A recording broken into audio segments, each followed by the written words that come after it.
KWalker, the president of the New Beginnings organization in the River Bend Maximum Security Facility in Nashville, Tennessee.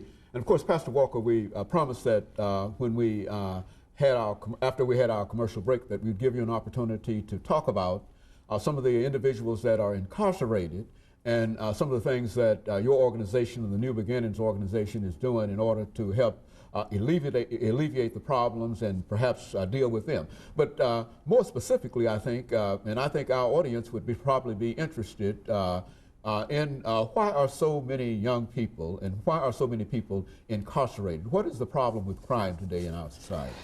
Ooh, that's a big one. That's a big question, because it's so many different things that can factor into why so many people are being incarcerated.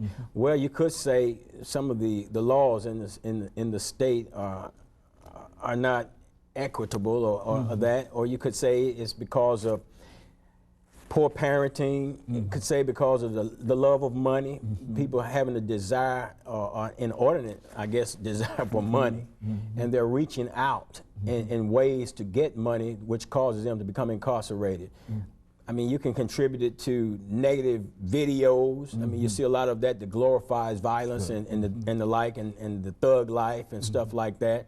It can be contributed to a lot of things, but the bottom line is that they are incarcerated.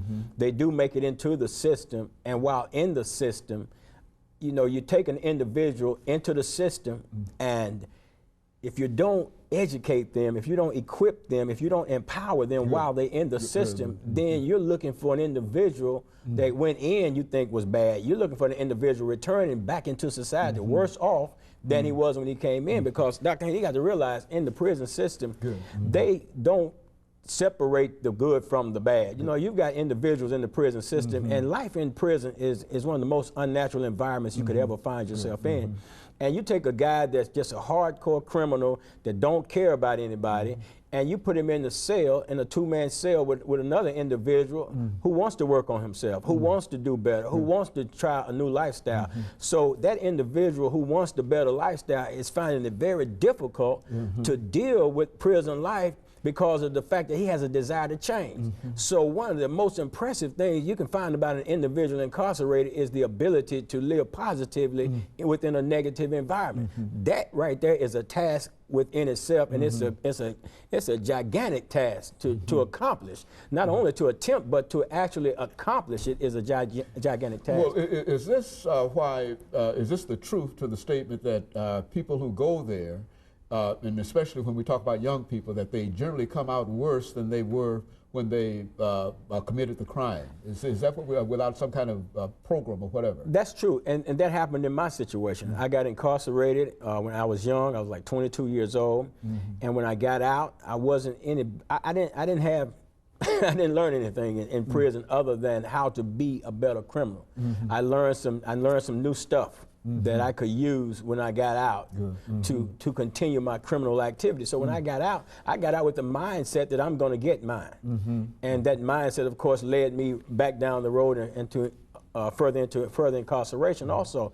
But that's what I got out with. So it's very important that we implement programs and operate programs within the institution that will empower people, that will educate people, that will give them something to seek after, rather than the old negative stuff that they saw or that they was involved in before they went into the system. Because there are many challenges that faces an inmate or an ex-offender, I should say, when they're released from the prison system. You got a lot of challenges. You go to look for a job, for example, and your prison record always shows up. You try to build relationships with somebody, your prison record always show up.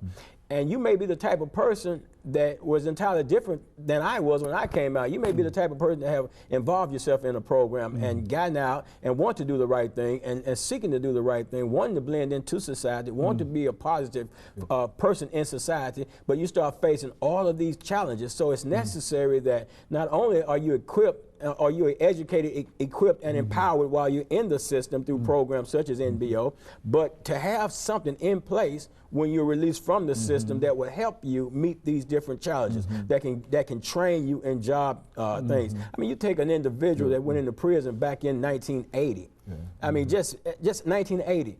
And you look at technology today, and you look at the absence of technology in that individual's life while incarcerated, and now he's released into prison. Here it is 20 years later. Now he's got to deal with all this modern technology. I mean, you walk by a car and the horn blows, and they're not familiar with that. It wasn't there. You know, trunks flying up and all kind of stuff, just simple stuff like that. Going to the grocery store and checking out using the scanner and all of this little stuff. All that stuff is new.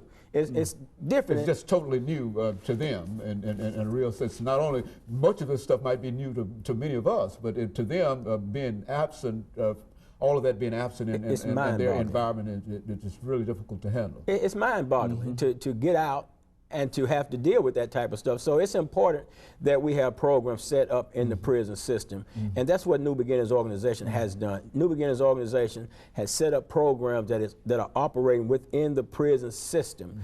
And can I share with you the mission of NBO real quickly here? The mission of New Beginnings Organization is to impact current statistics by reducing the rate of crime, incarceration, and recidivism, to further steer youth away from the negative influences that are present within society.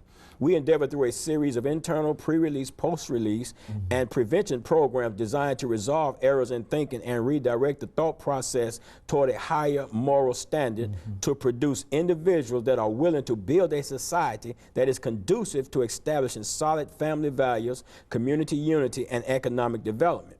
NBO's programs are designed to educate, equip, and empower the individual to understand their proper role in society and instill in them the importance of becoming good role models and responsible individuals, teaching youth the value of friendship, integrity, human decency, and a respect for the rights and opinions of others. This is a mission of New Beginnings Organization. You know, and I think, Pastor Walker, we've got about a minute before we have our second commercial break.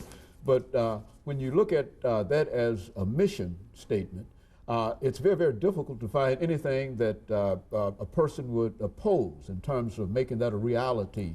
But at the same time, we know that such organizations as New Beginnings Organization is not always welcome. That's true. In some instances. And when we come back after this short commercial break, we want you to talk about how your organization has been received and what you would like to have us as the public do in order to assist you, because I think what you're talking about here is not only lives, but you're also talking about a financial situation that continues to drain the money away from the state. And of course, we're going to have our second commercial break, and we'll be back with our audience following this short commercial break. All right.